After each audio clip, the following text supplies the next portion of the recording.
Ciaran, a really tight battle here tonight. Was predicted, but unfortunately out the wrong side of it. Aye, look, it's winter football, there's dogfighting, there's going to always be very, very close.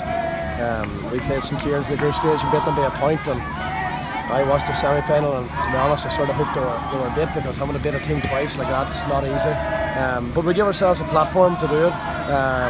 With 20 to go, 15 to go, 10 to go, 5 to go, and getting into injury time, we were leading. They just had that wee bit of touch of class up front, and a number of very good forwards that we were aware of, and we tied them up well for most of the game. When the spaces opened up there at the end, and I suppose the game was a wee bit more fluid, they got the key scores when it counted, you know. So it's disappointing. But as I said to the lads, I can live with the fact that we give everything, you know, and if you give everything in your bit, you can still come to terms with that, you know. It's where you let yourself down, you don't perform, or you don't give everything in your body, then you look back with a lot of regrets. But I don't have any regrets. It's just that's the way the game ebbed and flowed. We didn't get the bounce of the ball, or maybe a decision or two at the end, but look, you have to live with that, Mal, you know. You have to get on with it, and life goes on tomorrow.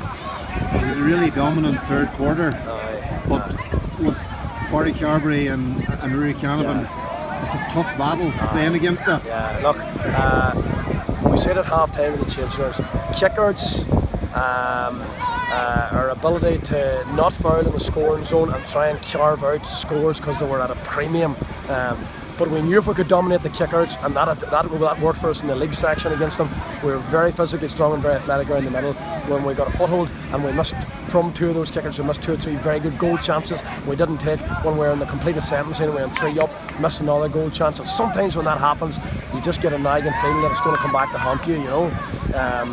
But St Ciaran stuck in there. When they get the ball up the field, they got their scores that wee bit easier. So that's just the way it goes, you know. You learn, and of course the good thing with these boys, we're a dual school, where the hurlings, they all play hurling as well. So hurling starts after Christmas, so at least it's not the end of the road, so to speak. You dust yourselves down and get back at it there in the new year.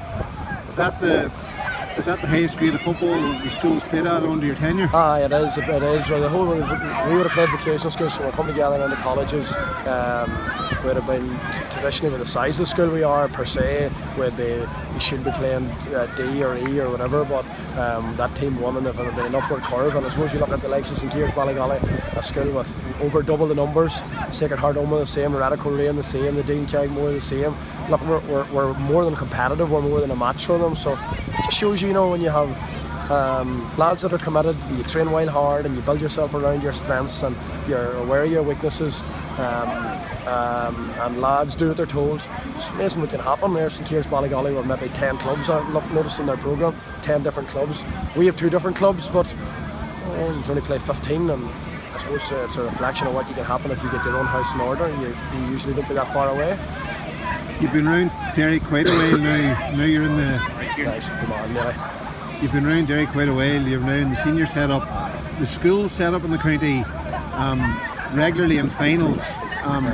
What's your take on that feeding into the county as a whole? School system's good. Hey, you only have to look at all the schools, from St Pat's to the Colm to St Pius to Orsay to Kilrea Clady to St Patrick's Bridges Clady, and you look at all them schools. There's good football men in all them schools that are pushing.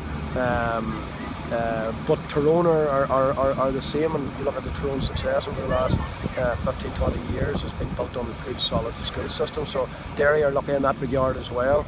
And if your systems are strong in the school and players, lads develop and foster and love for the game and improve technically and learn tactically, then that would obviously bode well for the future for Derry as well.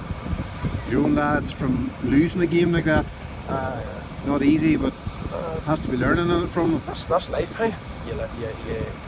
Life works like that as well, and if you sulk and you can't deal with these things and you look for excuses and you want to find people to blame, I said to the lads and children, get changed, get onto the bus, life goes on, you learn to deal with it. But it's easier to deal with it when you know that you've given everything you have, so they'll learn from it. And the better lads that want to make it there, if they've got the stomach for it and they're determined moving into the future, and then the world's the oyster.